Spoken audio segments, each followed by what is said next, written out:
What's going on, everyone? Today we are talking about 2022 Oregon linebacker commit Devon Jackson out of Burke High School in Omaha, Nebraska.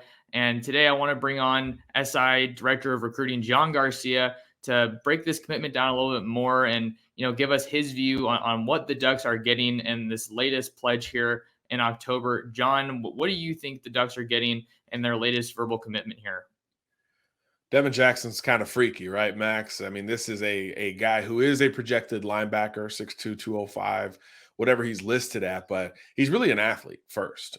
You look at the track times, and this kid's clocking 10.5. He's got the best 100-meter and 200-meter dash time in the state of Nebraska. And I know it's Nebraska. It's not, Florida, Texas, Georgia, Cali, etc. But you're talking about a linebacker with the best track times, the best sprinting times in the entire state. There's still something to be said for that. But he's not just a speed guy, Max. I think when we talk about track athletes, does the speed translate? Does it translate to explosiveness and power on the football field? And it absolutely does with Jackson. You see him coming downhill as a linebacker. He rushes the passer well off of the edge and plays a lot of offense as well, wide receiver in particular. There's just not a lot of linebackers who can do that. And you want to see that at the position. Few positions have changed like linebacker has over the last 10 years or so.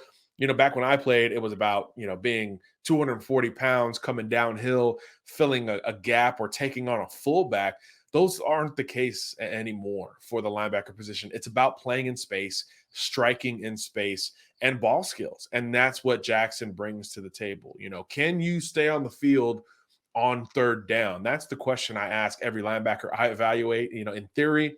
And you're not an SI 99 candidate if you can't stay on the field on third down, either as a pass rusher or in coverage. With Oregon, Jackson can handle both. He can handle both duties. We've seen him rush the passer. Haven't seen as many coverage examples. I think as his senior tape comes out, we'll see a little bit more of that. And that's one of the questions I have for him going forward. But athletically, he can absolutely do that. So multiple third down roles. And I think that's why he's a special get for the Ducks. Ducks definitely going to need to keep bringing in some backers. They have some great ones already on the roster. Obviously, the biggest name that comes to mind is Noah Sewell, kind of another freak athlete. He's made an impact from the second he stepped foot on campus. But I think that coverage is an area of growth for him. With him being such a big body, I know a lot of people were kind of viewing him as maybe even a defensive lineman coming out of high school. I believe he's at 6'3", 250, but I wanted to follow up with something you mentioned, John, just about how the linebacker position has changed. I think that kind of goes along with just the versatility that we see in all these athletes that are being recruited, not only to Oregon, but everywhere. Track guys or someone that doubles with baseball or basketball. Just from your, perspective as an analyst, how valuable do you think that versatility is to bring in, 2-3 sport guys to these college football programs?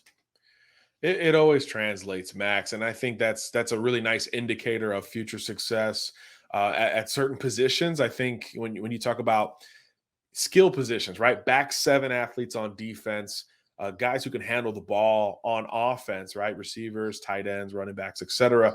You want to see something else, like another data point that helps validate the overall athleticism, because whether they're on offense or defense, they're competing against guys who are, some of the top athletes on the opposing team. So I think at linebacker, you want to see a couple things. If it's not another sport, and of course it is in this case for Jackson, you want to see something on the other side of the ball. Are there ball skills present?